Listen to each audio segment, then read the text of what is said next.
In December, a federal court of appeals struck down a North Carolina law that required physicians to perform an ultrasound exam in any woman seeking an abortion and then to give her specific information about the fetus. That ruling conflicts with the decisions of other appellate courts. And together, these verdicts raise questions about state influence on doctors' freedom to speak and not to speak that may ultimately be decided by the Supreme Court. I'm Stephen Morrissey, managing editor of the New England Journal of Medicine, and I'm talking with Wendy Mariner, a professor of health law, bioethics, and human rights at the Boston University School of Public Health.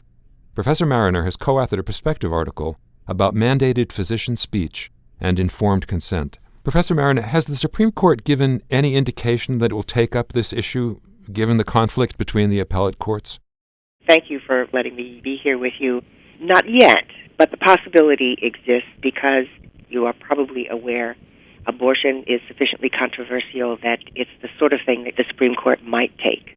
You note in your article that the Supreme Court previously upheld a state's authority to require physicians to provide truthful information that might encourage a woman to reconsider her decision to have an abortion. So if the court were to address the issue again, what would it be looking at this time? It's a very good question. The issue appears not to be so much factual information, which should be permitted, but how far and how much detail can states require physicians to state the facts? Or can they manipulate the way in which physicians must present the facts to their patients? It's worrisome in the sense that by placing the question in the context of abortion, the informed consent process is being hijacked, possibly. We want to make a distinction between facts and ideology. If the court, for example, were to conclude that a specific set of facts were permissible, it simply encourages legislatures to prescribe in far more detail what physicians must and must not say to their patients.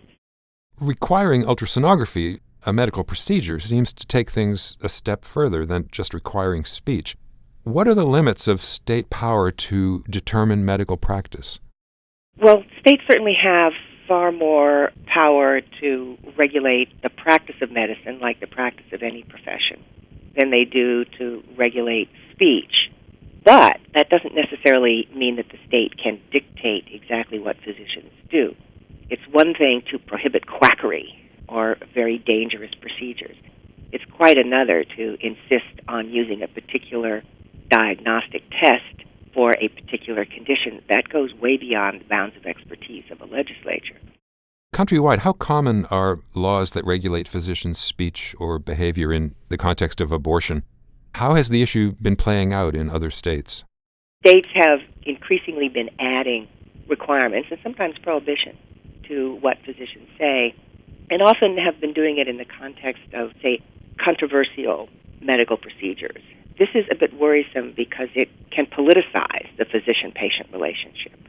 If people with strong religious or ideological beliefs want to recruit physicians as their spokespersons, then they may seek to pass laws that would require physicians to influence their patients, to make choices that those politicians would prefer. This is particularly problematic because that will exacerbate the divide between opinions, I think. There are enough social studies suggesting that people with strong beliefs are readily persuaded to change their minds simply by hearing facts, so it's not clear to me that requiring physicians to make specific statements is going to change what people's choices are, but it will certainly set a precedent for further state control over what physicians can say in circumstances that aren't controversial. You mentioned politics, and many people, of course, believe that North Carolina's law and similar laws in other states were put in place for political reasons to discourage abortion. What, though, did North Carolina argue was the medical purpose of the law? Well, North Carolina argued simply that they were offering women information to enable her to make an informed decision about abortion. And that sounds perfectly plausible. But the concern here is that, as the North Carolina court noted, context is everything. And what your physician tells you when you are partially disrobed in an examining room is enormously influential for an individual. And here we have, in the case of a woman considering abortion, lying, perhaps with flimsy covering over her, being required to either listen to a physician make a statement prescribed by the legislature, and if she doesn't want to hear it, she would have to cover her ears. If she doesn't want to see an ultrasound, she would have to turn her head away if she can. It's humiliating, and it makes a mockery of the doctor-patient relationship. Someone who should be able to rely on her physician to provide her with the information that she needs herself in that context is being forced to listen to what the state thinks she should hear because they want to change her mind. Some of the state laws have required physicians to mention a possible link between abortion and an increased risk of breast cancer, an association that has been very heavily disputed.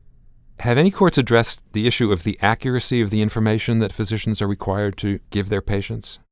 Well, there was one element at issue in an Eighth Circuit case, Planned Parenthood, South Dakota against Rounds, and there the legislature required that there be a reference made to an increased risk of abortion and suicide or suicide ideation, which is a similar example.